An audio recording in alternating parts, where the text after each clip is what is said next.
پاکستان کی اسٹیبلشمنٹ اور برطانیہ کی، خیر یہاں تو اسٹیبلشمنٹ اس طرح سے کام نہیں کرتی، اور کام کرنا شروع کر دے، لوگوں کی وفاداریاں تبدیل ہوں، تو پھر آپ ڈیموکریسی میں کیسے سروائیو کریں گے؟ ہمارے آج ملک کے اندر یہی حالات ہیں۔ خان صاحب پھر یہ بھی کہتے ہیں کہ چیف جسٹس نے ٹریبونلز کی بجائے الیکشن کمیشن کے امپائرز کا فیصلہ کروا دیا تاکہ 2/3 اکثریت حکومت کو دی جا سکے۔ چیف جسٹس اب 63A کے پیچھے پڑ گیا ہے تاکہ فلور کراسنگ کو جائز قرار دیا جا سکے، انہیں توسیع مل جائے گی۔ پھر عمران خان نے اپنی گفتگو کے اندر یہ بھی کہا، کیونکہ جلسے آپ کو تحریک انصاف کے جب بھی ملک کے اندر ہوتے ہیں تو ایک بوچھال سا آتا ہے، یہ جلسے نہیں بلکہ سونامی ہوتا ہے، اور ہم نے لاہور کے جلسے کے بعد ایک حکومت کے اندر خوف ضرور دیکھا کہ ہم نے اتنی رکاوٹیں کھڑی کی، لیکن یہ قوم کون سی ہے جو عمران خان کے پیچھے چلتی ہے؟ عمران خان نے کال دی، قوم باہر آ گئی، اور کسی قسم کی لالچ نہیں ہے، لیکن وہ مخلص ہو کر عمران خان کے ساتھ کھڑے ہیں۔ تو اب ہم نے ان کو NOC کسی صورت میں نہیں دینا۔ خان صاحب نے اس کا بھی ذکر کیا کہ اب NOC کے لیے ہم جلسے جو پاکستان کے اندر کرنا چاہتے تھے، اس کے لیے ہم بھیک نہیں مانگیں گے، بلکہ اب احتجاج ہوگا، اور ہمیں احتجاج کے لیے کسی قسم کی NOC کی ضرورت نہیں ہے۔ اور جس طرح سے پاکستان کے اندر اب فسطائیت اپنے عروج پر پہنچ چکی ہے، اس کا واحد حل ہے کہ ہم سڑک پر آئیں اور اپنا حق ان لوگوں سے چھینیں۔ پھر خان صاحب یہ بھی کہتے ہیں کہ اس طرح کا چیف جسٹس دنیا بھر میں نہیں ہوگا، مجھے لگتا ہے کہ اسٹیبل شخص نہیں ہے۔ اس وقت تھرڈ امپائر اور کیپٹن بھی ایکسٹینشن چاہتا ہے، کیپٹن کو PDM کی اور PDM کو کیپٹن کی ضرورت ہے۔ لیکن پھر سوال یہ ہے کہ عمران خان نے مذاکرات کے دروازے بند کر کے احتجاجی تحریک کا آخرکار کیوں اعلان کیا، اور وہ اپنے قوم سے خطاب میں باہر نکلنے کی بات کیوں کر رہے ہیں؟ اس کی سب سے بڑی وجہ پاکستان میں 3 امپائرز کا گٹھ جوڑ ہے، الیکشن کمیشن، پاکستان کی اسٹیبلشمنٹ، اور پھر قاضی صاحب جو سہولت کاری کر رہے ہیں۔ اگر آپ ماضی کے واقعات کو دیکھیں اور جس طرح سے اکبر ایس بابر کو لانچ کیا گیا، پاکستان تحریک انصاف سے ان کا بلے کا نشان چھینا گیا، اور میں اب آپ کے سامنے 11 ایسی مثالیں رکھوں گا جس سے آپ کو یہ گٹھ جوڑ جو ان کا پچھلے 3 برس سے قائم ہے، یہ کس طرح سے سہولت کاری کر رہا ہے عمران خان اور ان کی جماعت کے خلاف اور پاکستان کے خلاف۔ ورز آپ کو یاد ہوگا کہ 13 جنوری کو چیف جسٹس قاضی فائز عیسیٰ نے پاکستان تحریک انصاف سے بلہ واپس لینے کا فیصلہ دیا، جس کے بعد پاکستان تحریک انصاف کے امیدوار آزاد قرار پائے، جو کہ انتخابات میں بے ضابطگیوں کا باعث بنا۔ اکثر لوگ کہتے ہیں نا کہ جناب آئین کو ری رائٹ کیا جا رہا ہے۔ جب آپ ایک جماعت کو اور اس فیصلے کی غلط تشریح کریں گے جس کا اثر پورے الیکشن پر پڑے، تو یہ کس آئین اور کس قانون کے تحت کیا گیا، اس پر کوئی بات نہیں کرتا۔ پاکستان میں تمام لوگ کہہ رہے ہیں کہ جناب دیکھیں آئین کو ری رائٹ کیا جا رہا ہے اور ہم اس کو نہیں مانتے۔ سب کچھ قاضی کے سامنے ہوتا رہا لیکن وہ خاموش رہے۔ دوسری چیز، چیف جسٹس نے رات کے وقت عدالت لگا کر لاہور ہائی کورٹ کے فیصلے کو تبدیل کیا، جس میں بیوروکریسی سے آروز نہ لینے کا حکم دیا گیا۔ نتیجتاً بیوروکریسی سے ایسے افراد کو آروز بنایا گیا جنہوں نے پاکستان تحریک انصاف کے امیدواروں کے خلاف 3 MPO کے تحت کارروائیاں کی، فارم 47 کی بنیاد رکھی۔ آپ کو یاد ہوگا ایک سٹیٹمنٹ جاری ہوا قاضی فائز عیسیٰ کی طرف سے، اور وہ کیا کہتے ہیں کہ اگر میں جہاز پر بیٹھ جاتا تو کیا ہوتا، اور انہوں نے ہائی کورٹ کے ایک جج کے بارے میں جو الفاظ استعمال کیے، یہ بھی ایک جج کی تضحیک ہے۔ یہ جسٹس منیب اختر کے بارے میں آپ جو بات کرتے ہیں نا کہ جناب دیکھیں یہ تضحیک کرتے ہیں، آپ نے کیا کیا؟ آپ کے کنڈکٹ کو پاکستان کی عوام بڑے غور سے دیکھ رہی ہے، اسی لیے نہیں کسٹڈیز کے باہر لائنیں لگی ہوئی اور آپ کے اوپر لان تان جو ہے وہ کی جا رہی ہے۔ پھر تیسرا نقطہ، لاہور ہائی کورٹ کے چیف جسٹس ملک شہزاد احمد کو سپریم کورٹ لایا گیا، جبکہ جسٹس منصور علی شاہ کی رائے تھی کہ ملک شہزاد لاہور ہائی کورٹ میں رہ کر اصلاحات پر کام کریں۔ یہ وہی جج تھے جنہوں نے الیکشن ٹریبونلز بنائی، اور پھر جسٹس ملک شہزاد کے بنائے گئے ٹریبونلز کو ختم کر دیا گیا، وہ بھی قاضی صاحب کی سربراہی میں 5 رکنی بینچ نے کیا، یعنی سہولت کاری۔ اور پھر الیکشن کمیشن نے ٹریبونل کیسز میں سماعت میں پاکستان تحریک انصاف کے وکیل نیاز اللہ نیازی نے چیف جسٹس پر اعتراض کیا اور انہیں کہا کہ عمران خان کے کہنے پر آپ پر اعتراض کر رہے ہیں، لہٰذا آپ بینچ سے الگ ہو جائیں، لیکن قاضی صاحب اپنی کرسی سے نہیں ہلے اور انہوں نے کیس کو جاری رکھا۔ اور آپ کو یاد ہے کہ 2 دن پہلے کیا ہوا، حامد خان نے بھی اعتراض کیا اور باقی جو وکلا تھے انہوں نے بھی اعتراض کیا، لیکن قاضی صاحب نے کیا کہا کہ اگر آپ نے اس کیس سے الگ ہونا ہے تو ہو جائیں، لیکن ہم اپنی کرسی پر بیٹھے رہیں گے۔ اور پھر انہوں نے یہاں تک کہا کہ آپ نے حامد خان سے فائل نہیں لینی۔ سپریم کورٹ میں پاکستان تحریک انصاف کے امیدواروں کے خلاف انتخابی بے ضابطگیوں، امیدواروں کا اغوا، الیکشن کمیشن کا ناروا رویہ، اعتراضات، کاغذات نامزدگی چھیننا، یہ کئی درخواستیں تھیں جو کبھی سماعت کے لیے لگائی ہی نہیں گئی۔ لیکن آپ جسٹس منیب اختر کے بارے میں یہ کہتے ہیں کہ دیکھیں یہ انصاف کے راستے میں جو ارجنٹ میٹرز ہیں اس میں رکاوٹ بنے رہے اور انہوں نے وہ کیسز نہیں لگائے. لیکن سرکار الیکشن ہو چکے ہیں, آنکھیں کھولیں اور ہوش کے ناخن لیں. پاکستان کی عوام آپ کے خلاف سڑکوں پر نکل آئی ہے, اور کسی ایک بچے کا, یعنی اس پہ حوصلہ کتنا ہوگا, وہ کھڑا ہو گیا. اس نے جب غور سے دیکھا کہ قاضی فیض عیسیٰ, اور اس نے کہا سر لعنت ہے آپ پہ.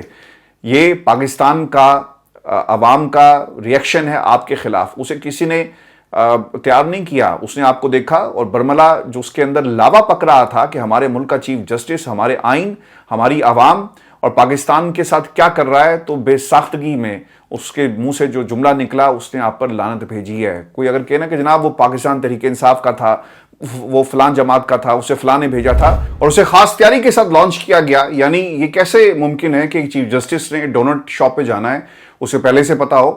یہ عوام کے تاثرات ہیں, دل کی آواز تھی جو اس بچے نے دیکھا, آپ کو دیکھا, اور جو اس کے اندر لاوا پکڑا تھا وہ باہر آ گیا آپ پر لعنت بھیج کر. پھر ایک جو اگلا نقطہ ہے یہ بہت ہی امپورٹنٹ ہے, اور میں پاکستان تحریک انصاف کو ہمیشہ ہی کہتا رہا کہ کمشنر راولپنڈی لیاقت چٹھا کے الزامات کی تحقیقات کی بجائے چیف جسٹس نے صحافیوں سے گفتگو کرتے ہوئے کہا کہ الزامات تو کوئی بھی لگا سکتا ہے, ثبوت دیں, لیکن آپ بلاتے نا. آج آپ جسٹس منصور ایک خط لکھتا ہے تو آپ اس کے اوپر ایک جواب بھی دیتے ہیں کہ مجھے کہنا پڑا, آپ نے مجبور کیا. سرکار آپ کی ساکھ جو تھی وہ داؤ پہ آج بھی لگی ہوئی ہے. جب تک کمشنر راولپنڈی منظر عام پر نہیں آتا, اس کی بازیابی کے لیے کتنی دفعہ آپ نے کسی کو فون کیا یا کہا یا کوئی حکم نامہ جاری کیا, آپ کے پاس اختیار بھی ہے, لیکن آپ ایسے نہیں کریں گے. وہ کہاں ہے, کس کے پاس ہے, اور کس نے اسے مہمان بنا کے رکھا ہوا ہے, پاکستان کی قوم تو جانتی ہے, آپ بھی جانتے ہیں, لیکن بولنا نہیں چاہتے. الیکشن کمیشن نے صدر علوی کے انتخابات کی تاریخ دینے پر اعتراض اٹھایا. انتخابات کی تاریخ کے حوالے سے کیس میں جسٹس اطہر ملا نے کہا کہ الیکشن کمیشن کا خط آئین کے خلاف ہے, لیکن چیف جسٹس نے الٹا صدر عارف علوی کو قصوروار ٹھہرایا اور الیکشن کمیشن کے کنڈکٹ پر آپ خاموش رہے. وہ تو کہہ رہے تھے نا کہ الیکشن کرواؤ, لیکن آپ نے کہا جی تاریخ انہوں نے نہیں دی. پھر چیف جسٹس قاضی فیض عیسیٰ کے حال ہی میں دیے گئے لاہور ہائی کورٹ کے خلاف ایک فیصلے کے بعد نون لیگ کو 3 مزید نشستیں مل گئی. نہ صرف یہ بلکہ فیصلے میں لکھا کہ مسترد ووٹوں کی تعداد جیت کے تناسب سے زیادہ یا برابر ہو تو تب بھی دوبارہ گنتی ہو سکتی ہے. ٹھیک ہے جناب, آپ کی عدالت ہے, آپ کا آئین ہے, آپ جو مرضی کریں. آپ جس طرح سے قانون اور انصاف کو ری رائٹ کر رہے ہیں ویسا ان 8 ججز نے نہیں کیا سرکار. پھر ان 3 نشستوں پر دوبارہ گنتی کے بعد رانا فراز نون, بلال اعجاز ہیں جی اور احسان اللہ ورک ہیں, ان کو کامیاب قرار دیا گیا. چیف جسٹس نے لاہور ہائی کورٹ کے بارے میں لکھا کہ کچھ ججز الیکشن کمیشن کے خلاف تضحیک امیز ریمارکس دیتے ہیں, لیکن انہوں نے الیکشن کمیشن کے کوڈ آف کنڈکٹ پر سوال نہیں اٹھایا, کیونکہ انہیں معلوم ہے کہ اگر میں نے اس کھلاڑی کے خلاف بات کی تو مجھے یہ باؤنسر مارے گا اور پھر اپنے بڑوں کو جا کر شکایت لگائے گا, اور پھر ہمارا جو ایکسٹینشن کا خواب ہے وہ ٹوٹ جائے گا. تو اس خواب کو پورا کرنے کے لیے یہ سارا کھیل کھیلا جا رہا ہے. پھر 10واں نقطہ ویورز امپورٹنٹ ہے کہ حال ہی میں چیف جسٹس نے ایک فیصلہ دیا جس کے مطابق بیلٹ پیپرز ہی اصل نتائج کا تعین کرتے ہیں. جب انتخابی تھیلے کھول کر دوبارہ گنتی ہو تو فارم 45 اور 47 کو حتمی تعین نہیں کیا جا سکتا. یعنی چاہے بیلٹ پیپرز بعد میں ان کو بھر دیا جائے, اس میں ووٹ جو ہے کسی کے اگر ضائع کرنے ہیں وہاں پہ آپ ڈبل مہرے لگا دیں تو نمبرز جو ہیں وہی شمار ہوں گے. میں نے آپ کو اس سے پہلے بھی بتایا تھا کہ یہ دھاندلی کا ایک نیا طریقہ ہے.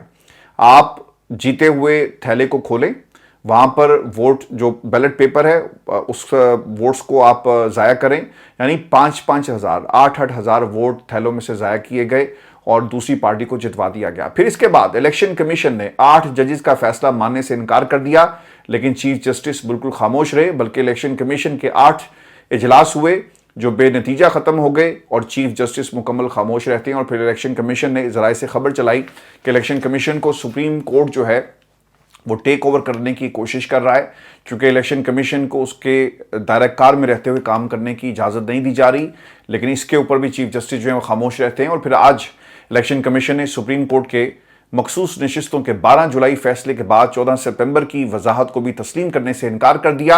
الیکشن کمیشن نے سپریم کورٹ کی مخصوص نشستوں پر 14 سپتمبر کی وضاحت کو چیلنج کر دیا ہے.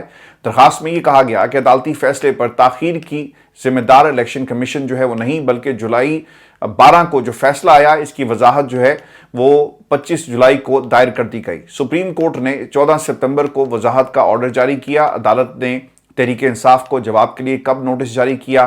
تحریک انصاف کی دستاویز پر عدالت نے الیکشن کمیشن کو نوٹس جاری نہیں کیا. عدالت نے تحریک انصاف دستاویزات پر الیکشن کمیشن سے جواب طلب نہیں کیا۔ الیکشن کمیشن وضاحت کی درخواست پر پارلیمنٹ کی جو قانون سازی ہو گئی، یعنی فیصلہ پہلے آیا، قانون سازی بعد میں ہوئی۔ اب ایک یہ نیا طریقہ ہے جی جو ڈیلنگ ٹیکٹکس اپنائے جا رہے ہیں کہ کسی طرح اس سے پہلے آئینی پیکج آ جائے اور ہم اپنا کام جو ہے یعنی واردات ڈال دیں۔ الیکشن کمیشن کو پتا ہے کہ اب ججز کمیٹی میں جسٹس منیب اختر شامل نہیں، ججز کمیٹی کا اجلاس منصور علی شاہ کے بغیر ہو رہا ہے۔ ججز کمیٹی میں قاضی اور امین الدین شامل ہیں، وہ اپنی مرضی سے بینچ بنا دیں گے اور الیکشن کمیشن یہی چاہتا تھا اور اس طرح ان کی فتح ہوگی، یعنی ٹیکنیکل ناک آؤٹ کرنے کی اس وقت تیاری جو ہے وہ کی جا رہی ہے۔ اب آپ کو یہ بتائیں کہ سپریم کورٹ آف پاکستان کے باہر وکلا کی طرف سے احتجاج کیا گیا جب خان صاحب کی طرف سے کال دی گئی۔ سلمان اکم راجہ نے اس احتجاج کو لیڈ کیا ہے، اس کے ساتھ ساتھ لطیف کھوسہ بھی ہیں اور نیاز اللہ نیازی اور دیگر لوگ بھی اس احتجاج میں شامل تھے۔ انٹرسٹنگ بات یہ ہے کہ قاضی صاحب کی عدالت میں بہت سارے لوگ جو ہیں وکلا اس احتجاج میں جو شامل تھے وہ پیش ہوتے ہیں۔ 2 روز پہلے سلمان اکم راجہ نے بھی ان پر عدم اعتماد کا اظہار کیا۔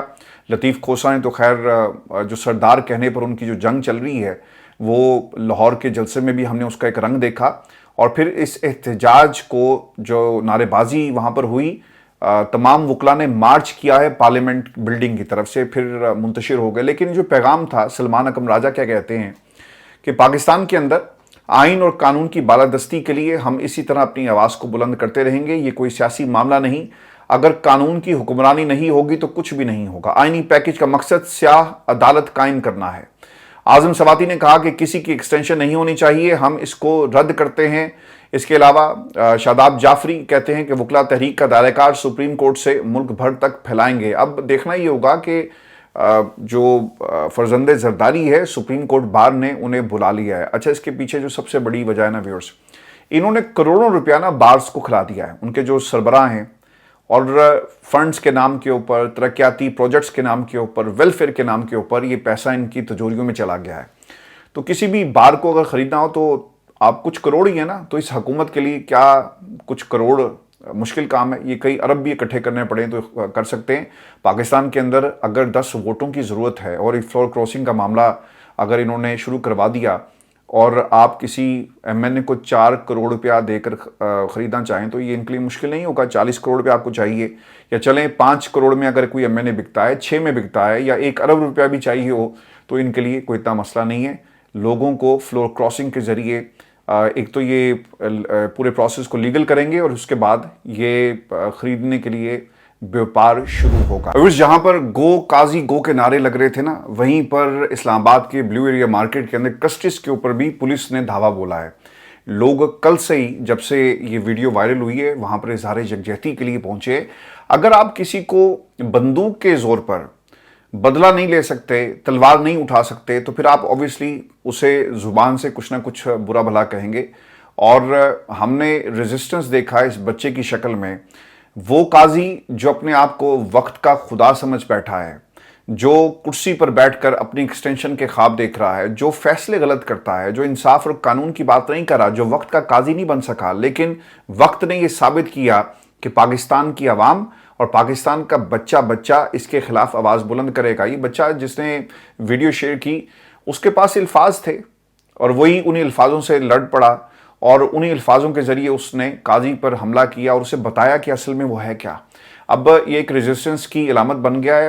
ہو یہ رہا ہے کہ ان کے اسکرپٹ رائٹرز اتنے نالائق ہیں کہ انہوں نے اس بیکری پر دھاوا بول دیا، 6 لوگوں کو پکڑ لیا جی، اور جہاں جہاں بھی ان کے آؤٹ لیٹس ہیں ان کو سیل کر دیا گیا ہے اور کہہ دیا گیا یا تو نہ بدلو، یا پھر جڑا بیانیہ ہے جو یہ بنانا چاہتے ہیں کہ یہ پی ٹی آئی کا تھا، یہ اس نے پہلے سے پلان کیا تھا، حالانکہ یہ 2 ماہ پہلے کی ویڈیو ہے جو اب منظر عام پر آئی ہے۔ لیکن انقلاب سر ایسے ہی آتا ہے، تحریکیں ایسے ہی چلتی ہیں، ریزسٹنس علامت بنتا ہے۔ آپ نے بنگلہ دیش کے اندر دیکھا نا، ایک بندہ کھڑا ہوا ہے اور سامنے سے پولیس والے کو کہتا ہے مارو گولی، اور وہ کھڑا ہے اور پھر وہ سینے پہ گولی مارتا ہے۔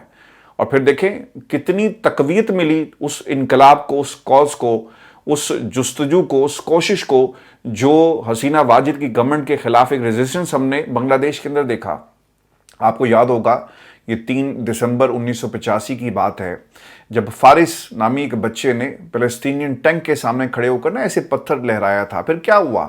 وہ تصویر ایک سمبل بن گئی اور دنیا نے اسے فلسطینین ریزسٹنس کی علامت کے طور پر دیکھا۔ آج بھی آپ جا کر سرچ کریں تو آپ کو پتہ چلے گا اس بچے کی کہانی، اور اس نے ٹینک، چونکہ آپ ٹینک کا مقابلہ ٹینک سے کرتے ہیں نا،